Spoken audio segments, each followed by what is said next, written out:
Hello friends, good evening. मी आज संध्याकाळी ब्लॉग सुरू केला आहे. म्हणजे मी कधी ब्लॉग तर काय आपण कधी चालू करू शकतो.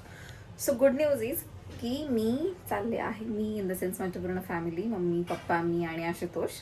येस, फॅमिली ट्रिपमध्ये आशुतोषसुद्धा इन्क्लूड होत आहे. आम्ही चाललो आहे आमच्या कुलदेवीला, तुळजापूरला. सो आजचा तो ब्लॉग तुम्हाला बघायला भेटणार आहे. म्हणजे आम्ही आधी जाणार अक्कलकोटला आणि त्याच्यानंतर आम्ही तुळजापूरला जाणार आहे. तिथून गाडी करून मी गोवा बिबोवरून बुकिंग केलेलं आहे. आमचं एसी ट्रॅव्हल आहे, स्लीपरवाली. सो ते पण माझं फर्स्ट टाईम एक्सपिरियन्स आहे आणि although this trip is sponsored by me. So त्याचा एक्सपिरियन्स आता घरचे घेतील. आय डोंट नो कशी आहे, म्हणजे कशी स्पॉन्सर केली आहे मी, I don't know. They are like की नक्की कधी आपलं बुकिंग आहे, काय आहे, कसं आहे, आपल्याला कधी किती वाजता निघायचं. कारण आत्तापर्यंत कसं आम्ही आमचे कार वगैरे घेऊन जायचो आणि म्हणजे आता तुळजापूरला तर आम्ही कार वगैरे घेऊन खूप आधी गेलो होतो, 10 वर्षापूर्वी वगैरे. आता बरेच दिवस झाले आम्ही गेलोही नाही आहे. सो त्याच्यामुळे चांगला प्रवास व्हावा, सगळ्यांना तो प्रवास आवडावा आणि तुम्ही बाकीचं बघाच. अक्कलकोटला पोचू, तुम्हाला होईल, स्वामींचं पण दर्शन होईल आणि तिकडे जाऊन कॅब करून मग परत सिद्धेश्वर टेम्पलला पण जायचं आहे. ते बहुतेक तुळजापूरमध्ये आहे. मला इतकं एक्झॅक्ट काही माहीत नाही आहे. Let's see. स्पॉन्सर मी आहे ना, त्याच्यामुळे काय होतं काय माहीत, पण त्याच्यावर सगळं चांगलं असेल. आणि मी हा ड्रेस घालणार आहे आणि ते नाईट ड्रेस वगैरे आहेत. कारण नाईट ड्रेसेस आता काय म्हणजे ट्रॅव्हल्समध्ये काय आपण रात्रीचं हे करणार, म्हणजे काय चांगली चांगली कपडे घालणार ना, म्हणून मग मी नॉर्मल नाईट ड्रेस घालणार आहे. आणि हा एक ड्रेस काढला आहे. आता बॅग पॅकिंग चालू आहे, पण आधी जेवून घेतो आम्ही, कारण काहीतरी 12:30ची बस आहे. पण मग मे बी ती लवकर येईल असं कोण काय काय काय काय सांगते. पण 1 तास आधी त्या ट्रॅव्हल्सवाल्याचा कॉल येतो असं तिथे मेन्शन केलं. So let's see what happens. Stay tune. So आता मी ड्रेस वगैरे चेंज केला आहे. तर जेवायला बसते, पटकन जेवून घेते, कारण भूक पण लागली आणि तयारी पण करायची.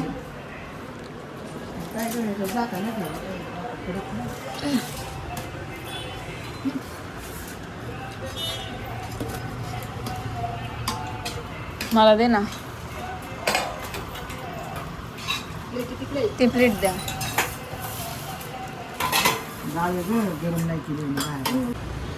सो आता मी जेवण वगैरे करून टेरेसवर आले वॉक करायला.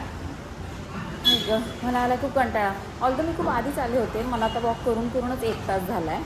आता मी म्हणते की खाली जावं आणि बघावं, कारण बॅग वगैरे तर आधीच भरून झाली होती. बॅगेत एवढं काही असं भरायला नव्हतंच.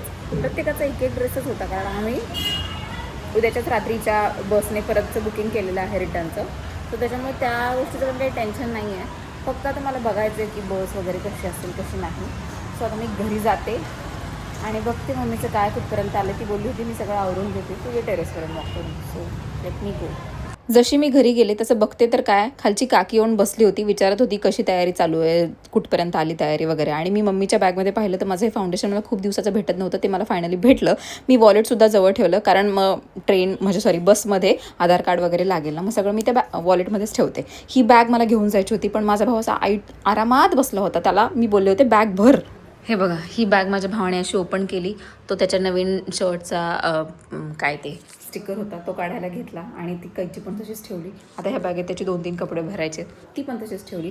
आणि मी हा आउटफिट घातला आहे, नाईट ड्रेस घातला आहे म्हणजे फक्त, कारण आता बसमध्ये काय करायचं आहे ना. मग किती सुंदर दिसतो, मला खूप आवडला, खूप खूप खूप जास्त सुंदर आहे.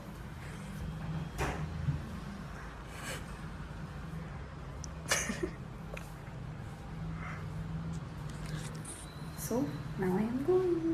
मी तोंडाला ते हे फिरवते, काय काय ते ज्याच्यात मला उल्लू बनवलं होतं. 50 रुपयाचं 150ला दिलं होतं ते बर्फ ठेवतात ना, ते वालं. सो आता मी ते लावते आणि मॉइश्चरायझर लावते आणि आम्हाला निघायचं आहे. बघा वाजलेत किती, 12:15. आम्हाला 12 वाजता तिथे पोचायचं आहे आणि आम्ही अजून नाही निघालो. सो येस, आम्ही निघतोय. घरच्या देवबाप्पाचं दर्शन करून निघते. देवबाप्पा येतो लवकर परत. चला. हा, नाही घेतला.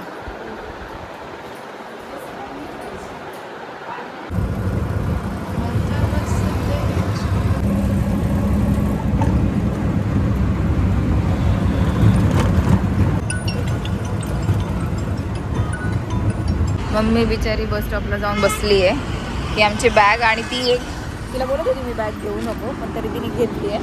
मला तर बसमध्ये बसायचं आधीच मळमळ व्हायला सुरुवात झाली. बापरे देवा प्लीज उलट्या बिलट्या नको होऊन देऊ. नंतर रात्रीचं प्रवास राहायला बाजूला मला उलट्या सुरू होती. आम्ही वाट बघतोय की कधी बस येईल. We R waiting. हाय ग. सो आम्ही ट्रॅव्हल्समध्ये बसलो आहे. खूप छान आहे. म्हणजे मला असं वाटलं की मला मळमळ वगैरे होईल, पण नाही असं काही झालं आहे.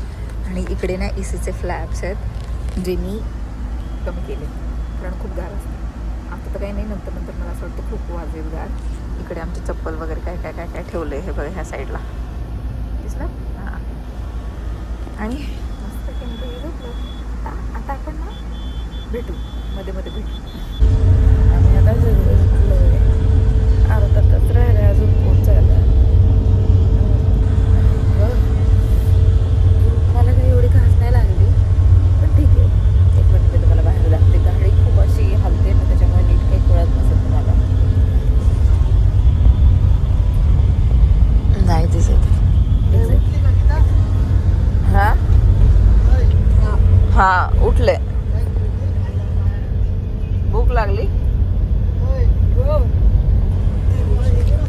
भूक लागली पप्पा. बापरे खूप कडकडीत ऊन आहे. चटके लागतात. आणि माझे पप्पा कुठल्या तरी हॉटेलवर घेऊन चालले. ते येत राहतात ना सारखे त्याच्यामुळे त्यांना इकडचं माहिती आहे, आम्हाला इकडचं काहीच माहीत नाही. आणि मम्मी पप्पांना म्हणते काय आपलं गाव आहे का, कुठं पण काय चाललं. तेव्हा माझे पप्पा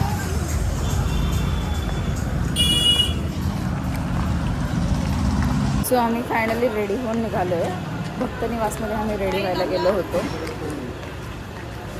मग आता ना आम्ही इकडे बॅग्स ठेवायला आलो आहे. का तर मग परत दर्शन झाल्यावर कोण जाईल एवढ्या लांब बॅग घ्यायला, म्हणून मग पप्पा म्हणाले की आपण सोबतच घेऊन निघू. इकडे ना फळं फुलं हारवाले जे असतात ना त्या बॅगा ठेवतात त्यांच्याजवळ. सो आता तिथे बॅगा ठेवायच्या, स्वामीचं दर्शन घ्यायचं आणि मग ब्रेकफास्ट करायचा आहे. की आधी ब्रेकफास्ट करतो काय करतो. माझी मम्मी एवढी मोठी बॅग घेऊन येते. तिने आता एवढं गरमीत तोंडाला बांधले. बापरे मी नाही बांधू शकत. प्रसाद वगैरे घेतलाय आणि स्वामींच्या मंदिराच्या आत एंटर करतोय आम्ही. आज नाहीये गर्दी वाटते. चला.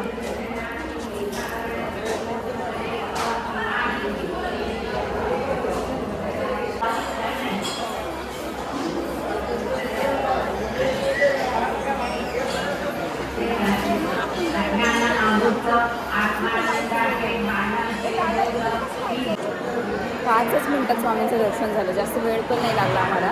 इकडे ना गुरुचरित्राचं पारायण चालू आहे म्हणून इतकी गर्दी आहे. पारायण चालू आहे ना. चला.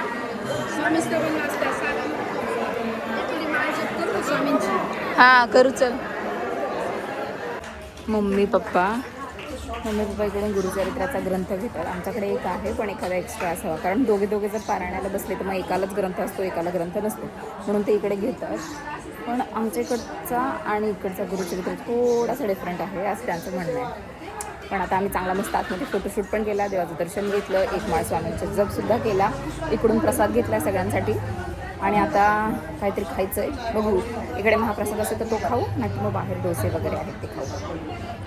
हे बघा आता 5 मिनिटांनी किती गर्दी वाढली. नशीब आमचं दर्शन बिना लाईनचं झालं नाही तर आम्हाला पण ह्या मागच्या ज्या गर्दीत दिसते ना त्या गर्दीत उभं राहावं लागलं असतं. भाई मला आता चक्कर यायला लागली, काय खाल्लं नाही ना. 12 वाजत आले आणि युजली मला 9लाच नाश्ता करायची सवय आमच्या ऑफिसमध्ये.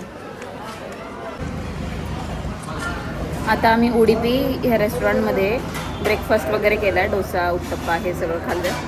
कारण आता स्वामींच्या मंदिरात महाप्रसादाला खूप वेळ होणार होता आणि चक्कर यायला लागली होती, खूप भूक लागली होती, म्हणून नाश्ता केला आहे. पण इतकी भूक लागली होती की दाखवायचंच विसरले. पण मी शॉर्ट व्हिडिओमध्ये एक छोटीशी क्लिप घेतली, तुम्ही त्याच्यातच बघा. आता आम्हाला इथून तुळजापूरला डायरेक्ट गाडी करायची आहे. इथे तुझा तर पप्पांचे बघतात की डायरेक्ट गाडी वगैरे आहे का, कारण आमचं सामान पण आमच्यासोबतच आहे इथं. जेवण असं गोड आहे, ठीकठाक आहे. You can at least try once. हे नवीनच झालं आहे मला असं वाटतं इथे. पप्पा कुठेतरी म्हणत होते तिथं त्या पत्र्यात खाऊ. म्हटलं बाबा त्या पत्र्यात किती गरम होईल, हे जरा बरं दिसतं. इकडे जेवण पण आहे, रोटी भाजी सगळं आहे, पण ते 1 वाजता नंतर चालू होणार आहे आणि आम्ही 11ला नाश्ता करायला आलो, मग आम्हाला नाही भेटलं ते. असं झालं. कसं दिसतं माझा आउटफिट मला सांगा. माझ्या भावाला माझा ड्रेस नाही आवडला. मला बोलतो काय ड्रेस घातला आहे, त्याच्यापेक्षा जो नाईट ड्रेस घातलेला तो चांगला होता. सो आता मी तुळजापूरला जायला निघतो आहे. हा ब्लॉग मी इथेच एंड करते आणि आता तुळजापूरचा ब्लॉग स्टार्ट करेल. सो तुम्ही लाईक शेअर सबस्क्राईब करायला अजिबात विसरू नका आणि तुम्ही सुद्धा या स्वामीच्या दर्शनाला लवकरच जा म्हणजे